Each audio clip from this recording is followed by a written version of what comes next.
মা বোন যারা আলোচনা শুনতেছেন, মা কোনো মাজারে গিয়ে সন্তান চাইবেন না। সন্তান যদি চাওয়া লাগে যাই নামাজে চাইবেন আল্লাহর কাছে। কথা বলেন। মাজারে ছাগল মান্নত করে, গরু ছাগল নিয়ে মাজারে দৌড়ে, আছে না নাই? খবরদার, ভালো হয়ে যায়। নারী পুরুষ একত্রে হয়ে গান গায়, দেখেননি কি স্লোগান? বাবা আমি তোমায় ভালোবাসি, তোমার শরণ সুমিতে বাবা, তোমার কাছে আসি গো বাবা, আমি তোমায় ভালোবাসি। যেই মহিলা স্বামীকে বাদ দিয়ে পীরের ফাটা পায়ে চুমা খায়, ওই নারীর চরিত্র ঠিক নাই।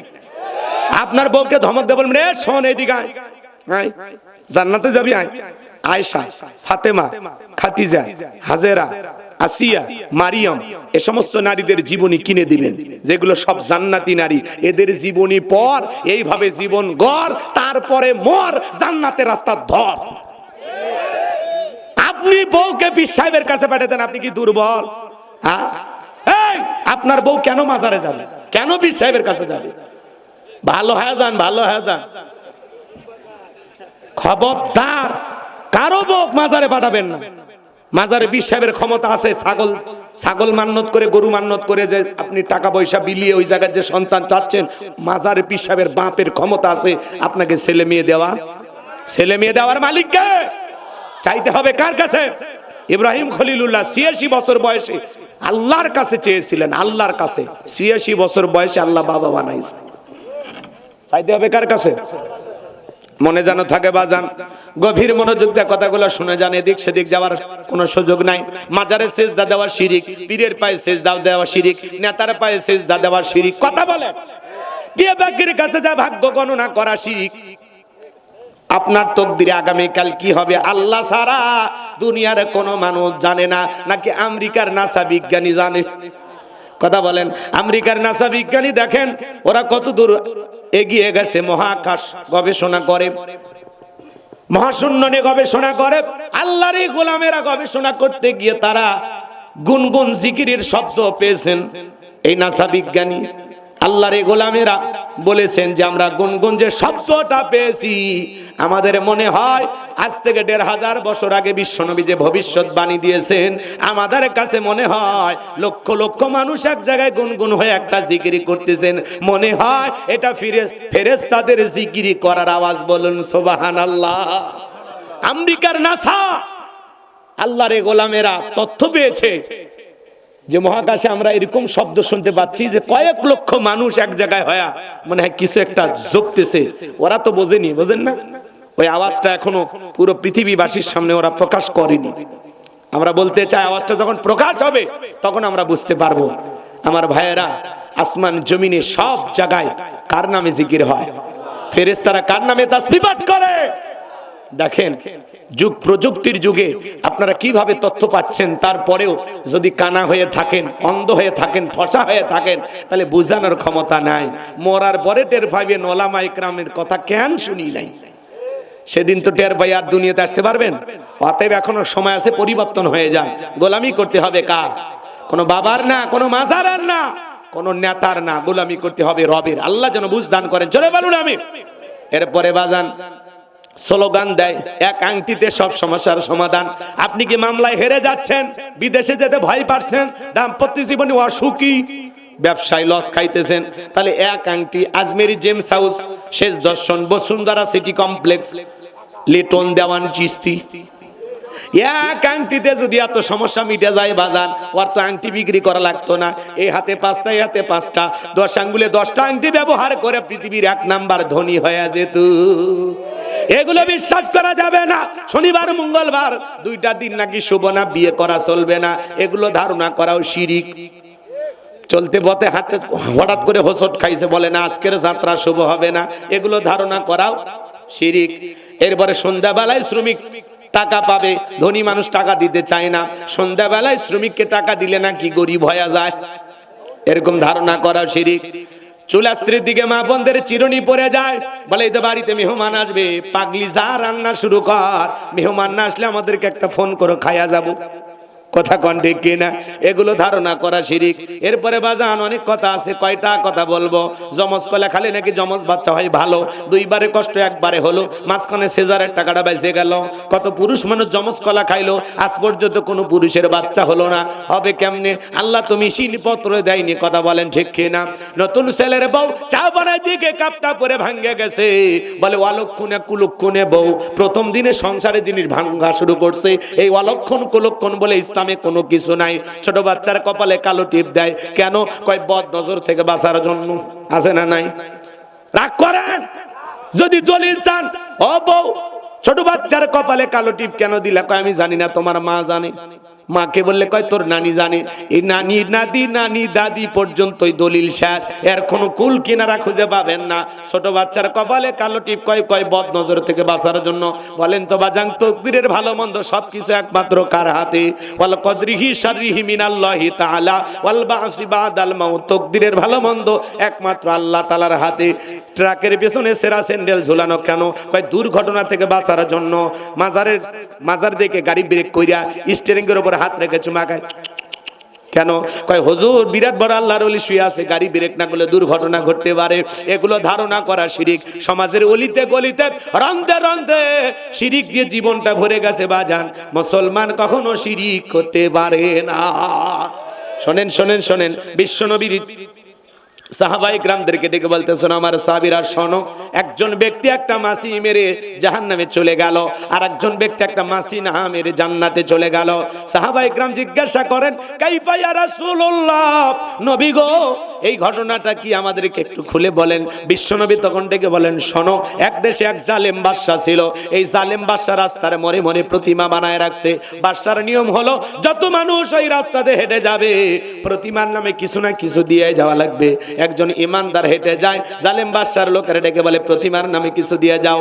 ইমানদার ডেকে বলে ভাই দেওয়ার মতো কোনো কিছুই নাই। জালেম বাদশার লোকেরা ডেকে বলে তোমরা তো জানো বাদশার নিয়ম হলো প্রতিমার নামে কিছু না দিলে দেহ থেকে কাল্লা ফেলায় দেওয়া হবে। ওই যে প্রতিমার নাকে ডোকা একটা মাছি পড়ে আছে, সেখান থেকে মাছিটা মেরে নিরাপদে চলে যাও। ইমানদার চিন্তা করলো মাছি মারলে কি এমন একটা অপরাধ হবে, এই ভাই যে একটা মাছি মারলেন, মারার পরে নিরাপদে চলে গেল। কিছুদিন পর আরেকজন ইমানদার হেঁটে যায়, জালেম বাদশার লোকেরা ডেকে বলে প্রতিমার নামে কিছু দাও। ইমানদার দেখে বলে আমি একজন ইমানদার, প্রতিমার নামে কোনো কিছু দাও আমার জন্য জায়েজ না, এটা আমার জন্য শিরিক। বলে শোনো ভাই, প্রতিমার নামে কিছু দিবা, না হলে জালেম বাদশার দেখো জালেম বাদশার নিয়ম অনুযায়ী দেহ থেকে কাল্লাটা আলাদা করে ফেলে দেওয়া হবে। ইমানদার ডেকে বলে কাল্লা দিতে রাজি, আল্লাহ দিতে রাজি নাই।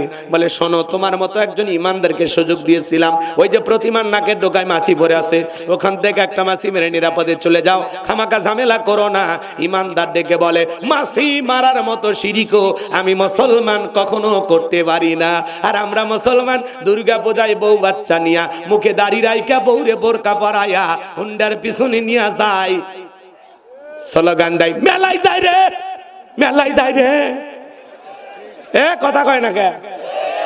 বউ বাচ্চার সাথে নিয়ে যারা দুর্গা পূজার মেলায় মুসলমান যায়, মনে রাখবেন, মনে রাখবেন, ওই হাইব্রিড নেতার স্লোগান শুনেন না, ধর্ম যার যার উৎসব সভা। এটা ঈমান ধ্বংস করা স্লোগান, এটা কুফরি স্লোগান। কোন মুসলমানের মুখে এই স্লোগান আসতে পারে না। মনে রাখবেন, ধর্ম যার উৎসবতা। বৌদ্ধদের উৎসব বৌদ্ধদের কাছে, খ্রিস্টানদের উৎসব খ্রিস্টানদের কাছে, অমুসলিম দাদাদের উৎসব অমুসলিমের কাছে, মুসলমানের উৎসব মুসলমানের কাছে। মুসলমানের উৎসবে অমুসলিম অংশগ্রহণ করতে পারে, আকৃষ্ট হয়ে মুসলমানদের এই ধর্ম পালন দেখে তারা মুসলমান হতে পারে, কিন্তু অমুসলিমের ধর্মীয় অনুষ্ঠানে গিয়ে আপনি কি করবেন? আপনার জন্য যাওয়া জায়েজ নাই, হারাম হারাম হারাম। কথা বলেন না কেন? আচ্ছা বলেন তো, গাছজাত ফল সবার মানবেন? জোরে কোন, জোরে বলেন। পুকুর যার মাছ সবার মানবেন? চাকরি যার বেতন সবার মানবেন? বউ যার হক সবার মানবেন? অনেকে কথা কয় না, আর মানে ভালোবাসা শেয়ার করবি। এ কথা কোন জায়গায় গেছে আপনি বুঝছেন? বইয়ের হক মানুষক দিবেন তো কথা কন না কে? বউ যার হক তার, পুকুর যার মাছ তার, চাকরি যার বেতন তার। কথা কন, গাছ যার ফলটাও তার, তো ধর্ম যার উৎসব তার।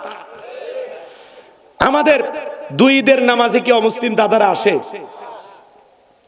জানাজায় আসে, জুমার নামাজে, লাইলাতুল বরাদে, লাইলাতুল কদরে। তাহলে ওরা আসে না, আপনি কেন যান? তার মানে কি ওদের চাইতে আপনাদের লজ্জা কম? ওরাই আফসোস করে বলে মুসলমানের এত পূজার মেলায় চাপ দিছে হুজুর, ভালো মতো মারে বিদায় দিতে পারলাম। এই জন্য বলতেছি মুসলমানেরা অমুসলিমদের এই ধর্মীয় উৎসবে নিরাপত্তা দিতে পারে, শুধু যারা নিরাপত্তা দেবে তারা জানে। আমার অমুসলিম অনেক প্রশাসনে ভাইয়েরা আছে, তাদেরকে দিয়ে নিরাপত্তা দেওয়া যেতে পারে। কথা বল ঠিক কিনা? তাহলে মুসলমানেরা তাদের নিরাপত্তা নিশ্চিত করবে, কিন্তু কোন মুসলমান পূজার মেলার উৎসবে গিয়ে আনন্দ প্রমোদ করতে পারে না। এক যুবক কয় হুজুর মন্দিরে গেছি, অনেকগুলো লাড়ু আর কলা ছিল, খেয়ে ফেলে দিছি। এই যদি হয় মুসলমানের চরিত্র, এমন মুসলমান জান্নাতে যেতে পারবে না। জান্নাতে যাওয়া কঠিন আপনার জন্য। কি হয়েছে? খারাপ লাগে? এগুলো আজকে খারাপ লাগে? এগুলো আপনাদের সংশোধনের জন্য বলা বাজান। আবেগ দিয়া ধর্ম চলে না। ডক্টর আব্দুল্লাহ জাহাঙ্গীর স্যার, তিনি মারা গেছেন, আল্লাহ যেন তার কবরকে জান্নাতের বাগান বানায় দেন। তিনি বলতেন বাংলাদেশের মানুষের ধর্মীয় আবেগ বেশি, কিন্তু ধর্মীয় জ্ঞান কম। তো আবেগ দিয়ে ইসলাম চলে না। আল্লাহ যেন আমাদের বুঝ দান করেন, জোরে বলুন আমিন। তাহলে আজ থেকে শপথ গ্রহণ করেন, জীবনে কোনোদিন পূজার মেলায় যাবেন না। হাত তোলেন তো দেখি, কে মনে থাকবে তো ইনশাআল্লাহ? আল্লাহ যেন কবুল করেন, চিল্লা বলেন আমিন। এদিক খেয়াল করেন আমার ভাইয়েরা, গভীর মুসলমানেরা যেই জনপদের নেতা হবে, অমুসলিমেরা নিরাপদে থাকবে। ডিমের ভিতরে কুসুম যতটা নিরাপদ, মায়ের কোলে শিশু যেমন নিরাপদ, তার সাথে বেশি নিরাপত্তা নিয়ে মুসলমানের সাথে তারা বসবাস করবে। মুসলমান তাদের সবকিছু দিয়ে আগলায় রাখবে। মুসলমানের দায়িত্ব তাদের জানমালের নিরাপত্তা দেওয়া। আল্লাহু আকবার বলে। তারা আমাদের পাশে আছে। অমুসলিম অসুস্থ, আমি চাইলে ব্লাড দিয়ে তার সহযোগিতা করব, টাকা দিয়ে সহযোগিতা করব। অমুসলিম খাইতে পারে না, খাবার দিয়ে সহযোগিতা করব। অমুসলিম ছেলে মেয়ের পড়াশোনায় খরচ দিতে পারে না, আমি সহযোগিতা করব। সব দিক দিয়ে ভালোবাসা দিব, শুধু এক জায়গা ব্যতীত। কথাকে বোঝা গেল? আপনার টাকা দিয়ে আপনি কি করতেছেন? যা ইচ্ছা তাই করতে পারেন না আপনি। মাশাআল্লাহ, আল্লাহর রহমত সেইভাবে পড়তেছে। আমার হাত ভইরে গেছে। সম্মানিত ভাইয়েরা আমার, গভীর মনোযোগ দিয়ে কথাগুলো শুনবেন বাজান। এইবার জালেম বাদশার লোকেরা ডেকে বলে, শোনো, হয় প্রতিমার নামে কিছু দিয়া যাইবা, না হলে দেহ থেকে কাল্লাটা ফেলায় দিব। ইমানদার ডেকে বলে, ভাই কাল্লা দিতে রাজি, আল্লাহ দিতে রাজি নাই। এইবার জালেম বাদশার লোকেরা এক কোপে দেহ থেকে কাল্লাটা ফেলায় দিল। নবী আমার ঠিক বলে, সাহাবীরা, যে ব্যক্তি মাসি মেরে নিরাপদে চলে গেল, ও মাসি মেরে নিরাপদে যায় নাই, ও মাসি মেরে নিজেকে জাহান্নামে নিয়ে চলে গেল। আর যে ব্যক্তি মাসি না মেরে কাল্লা দিয়ে চলে গেল, ও রক্তের সাগরে ভাসতে ভাসতে আল্লাহর জান্নাতে পৌঁছে গেল। বলুন সুবহানাল্লাহ। এজন্য মাসি মারার মতো সামান্য শিরকও করা যাবে। এদিক খেয়াল করেন, বগুড়া থেকে আপনার একটা গেস্ট আসবে, তার জন্য সকাল থেকে আপনার বিবি রান্না বান্না করেছে, খাবারে একটা প্লেট সাজাইছেন, গরুর গোস্ত, খাসির গোস্ত, তেহেরি নিহেরি বিরিয়ানি, কোনো কিছুর অভাব নাই। বল মাছ, কাতলা মাছ, রুই মাছ, বিভিন্ন আইটেম দিয়ে সাজাইছেন বাজান। 52 প্রকার আইটেম দিয়ে প্লেটটা সাজানো। ছোট্ট ছেলেটারে বড় বেশি ভালোবাসেন, বলে সামান্য একটু পাতলা পায়খানা প্লেটের এক কোনায় দিয়ে রাখছেন। এবার মেহমানের সামনে খাবারের পরিচিতি, ভাই এটা কি? বলে গরু, এটা খাসি, এটা দেশি মুরগি, এটা ব্রয়লার, পাকিস্তানি, লার্কি টার্কি, যা আছে বাজান সব পরিচয় হতে হতে বলতেছে, ভাই এই যে এই যে এই যে এটা কি? তখন বলতেছে, ভাই প্লেটে সবই দিলাম, ছোট বাচ্চাটারে বড় ভালোবাসি, ওর সামান্য পাতলা পায়খানা দিয়েছি, আপনি খেয়ে নেন। পৃথিবীর কোনো গেস্ট, কোনো মেহমান প্লেটে যতই দামি খাবার থাক, ওইটা যেমন গ্রহণ করবে না। এ বাজান, এ বাজান, আপনার আমল নামার একটা প্লেট আছে। হাসানোর জন্য গোলাম রাব্বানি কথা বলে নাই, মন দিয়া শোনেন। ওই আমল নামার প্লেটে নামাজ আছে, রোজা আছে, হজ আছে, যাকাত আছে, দান খয়রাত আছে, ভালো ভালো নেক আমল দিয়া সাজানো আছে। কিন্তু আমলের প্লেটে যদি সামান্য শিরিক মিশ্রিত থাকে, ওই শিরিক মিশ্রিত কোন আমল, ইবাদত আল্লাহর দরবারে কবুল হবে না। তাহলে শিরিক মিশ্রিত কোন আমল, ইবাদত আল্লাহর দরবারে কবুল হবে। তাহলে মুসলমান হয়ে কখনো শিরিক করা যাবে না। কারা কারা শিরিক মুক্ত আমল করবেন হাত তুলে দেখান। আল্লাহ পাক আমাদের সবাইকে শিরিক মুক্ত ঈমান আমল দান করুন, চিল্লা বলুন আমিন। এ যুবক যারা বিয়ে করনি, শোনো, পাত্রী দেখবার যায় যারা দুলে ভাই বন্ধু বান্ধব নিয়ে, এরা হলো মফিস। এই দুলে ভাই বন্ধু বান্ধব নিয়ে যে পাত্রী দেখতে যাচ্ছে, জায়েজ আছে? জায়েজ আছে? জায়েজ নেই। পাত্রী দেখতে গেলে শোনো, তোমার মারে নিয়ে যাই, তোমার বোনকে নিয়ে যাবা, খবরদার খালার ভাবিক নিবা না। খালা চাইবে মেয়ে দেখতে যতই সুন্দর হোক, বলবে হ আমার লাভলি আসছে ভালো, তার মানে আমার ঘরে তো একটা লাভলি আছে, চাচ্ছে যে আমার বোনের বেটা অন্য জায়গায় বিয়ে হবে, কি আমার মেয়েই তো আছে। কথা খালা চাইবে না অন্য জায়গায় বিয়ে হোক, কথা কি বলছেন?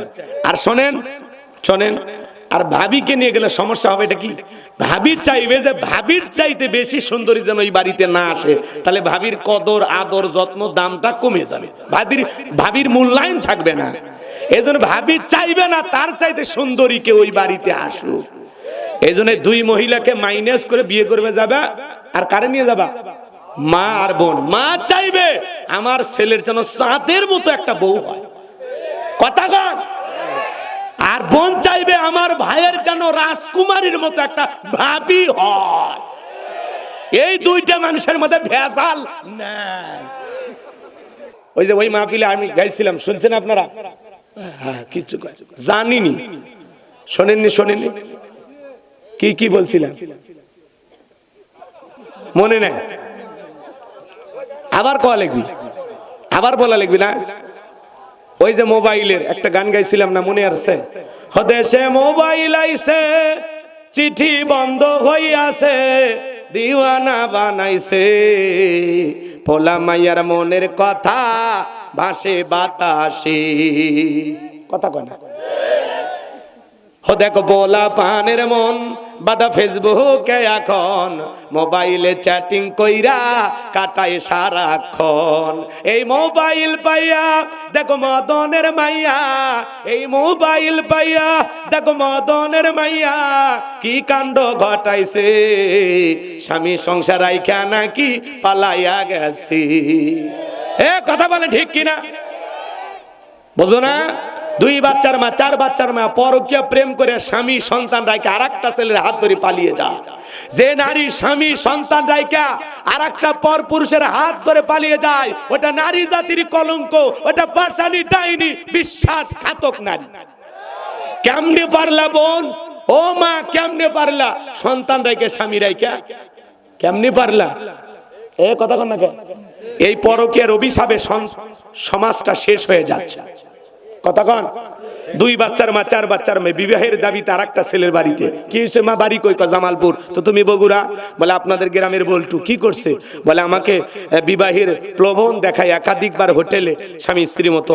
আমি আর বললাম না। তখন কি দাবি? কয় আমি আগের স্বামীকে ডিভোর্স দিছি, বাচ্চা কয় দুইটা আছে। কই? কয় মায়ের কাছে। তো তুমি এখন কি চাও? বলে আমাকে বল্টু বিবাহ করুক, না হলে আমি সিদ্ধান্ত নিয়েছি এ জায়গায় আমি আত্মহত্যা করে মারা যাব। তোর মরা উচিত, তোর মতো নারীরই মরা উচিত। কেমন ছেলের সাথে ভালোবাসলি, বাড়িতে তালা ঝুলায় চলে গেল, তার মানে কি বুঝলি? পাগলি কোথাকার। স্বামীর চাইতে অন্য পর পুরুষ কখনো আপন হতে পারে? ওই মিষ্টি মিষ্টি কথা দুই দিন সবাই বলে, হ্যাঁ কথা কান না আপনারা। আর বলে আমার স্বামী খারাপ। তোমার স্বামী ফিরাউনের চাইতেও খারাপ। ফিরাউন এত খারাপ স্বামী, বউকে হত্যা করছে, হাতে পায়ে পেরেক মারে নির্যাতন করে বিদায় করছে। কি যে পিটন পিটাইছে, পিটায় মারে ফেলছে।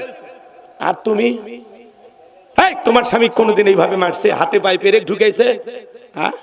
স্বামী খারাপ না? কয়টা স্বামীর সংসার করছো? 71 সাল থেকে আজ পর্যন্ত কয়বার বিয়ে হয়েছে? তো কথা কয় না কে? স্বামী বলে খারাপ, আর অন্য পুরুষ ভালো না? বাড়িতে দেখলে সবাই ফিটফাট, ভিতরে সদরঘাট।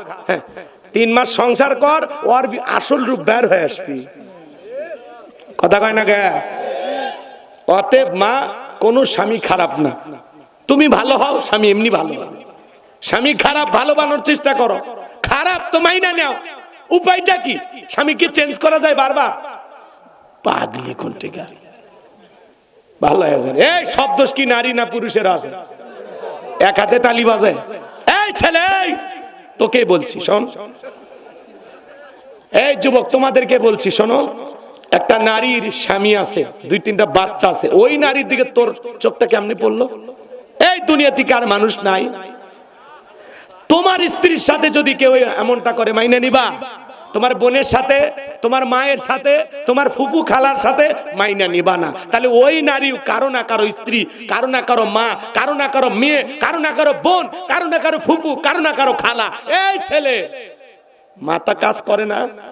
কত স্বামী পরিত্যক্তা নারী আছে, 2-3টা বাচ্চা, যা বিয়ে কর, রেডিমেড বাচ্চা সহ, আল্লাহ খুশি হবে, যা বিয়ে কর, অসহায় বিধবাদের দায়িত্ব নিয়ে যা, যা বিয়ে কর। কথা কর না চাচা, কথা ঠিক না? কত মেয়ে দরিদ্র পরিবার, গরিব ফ্যামিলি, বিয়ে হয় না, যা না বিয়ে কর, আল্লাহ খুশি হবে। একটু মহারানা বুঝায় দে, বিয়ে করে নিয়ে আসো, যা। একটা নারীর স্বামী আছে, সন্তান আছে, সেই নারীর সাথে তোমার কেমনে যায়? তোর রুচি এত খারাপ, বেয়াদব ছেলে কোথাকার। হাসেন না, এটা কি ভারতের ওয়াজ হচ্ছে না এই দেশে? না, এই দেশে অবশ্য পরকীয়া শুরু হয়নি, হয়েছে। কত পরিবার বাজান আজকে পথে বসে গেছে খালি এই পরকীয়ার কারণে। কয়েকদিন আগে একটা ছেলে বরগুনার আত্মহত্যা করে মারা গেছে, বউ পরকীয়া প্রেম করে দেখে। কি করবি? 4 বছরে একটা শিশু রেখে বউ পরকীয়া প্রেম করে, স্বামীর সামনে আর একটা ছেলের সামনে হাত ধরে রিক্সাত ঘরে। কোন এই স্বামী মানে নিবার পারে? মনে দুঃখে কষ্টে আত্মহত্যা করে মারা গেছে। এই জন্য মাদেরকে, বোনদেরকে বলো, মা নিজেকে সস্তা বানায় না, মা প্যাকেটে থাকো, পর্দায় থাকো, আল্লাহ তোমার সম্মান মর্যাদা বাড়িয়ে দিবে। কথা ঠিক না? নারীরাই পারে সমাজটাকে সুন্দর করতে।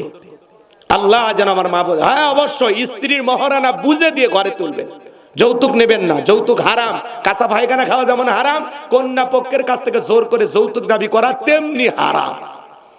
আমরা যৌতুক নেব না, আমরা মহারানা দিয়ে বিবিকে ঘরে তুলবো, আমরা পুরুষের মতো কাজ করব। কথা বলেন, প্রত্যেকটা নারীর উচিত মহারানা বুঝে পেয়ে তারপরে বিবাহিত কবুল বল। কথা কয় না? মহারানা পরিশোধ না হওয়া পর্যন্ত স্বামীকে টাচ করতে দেবেন না। কথা কয় না? বলে আমার আগে 50,000 1 লাখ বুঝাই দাও, তারপর সাধ্য অনুযায়ী। আবার এটা জুলুম করা যাবে না। মা বোনদেরও দায়িত্ব যে জুলুম যেন না হয়। স্বামী যদি 20,000 দেওয়ার সামর্থ্য থাকে আলহামদুলিল্লাহ, কারো 20 লাখ দেওয়ারও সামর্থ্য আছে। কথা কন, আল্লাহ যেন আমাদের বুঝ দান করেন, জোরে বলেন আমিন।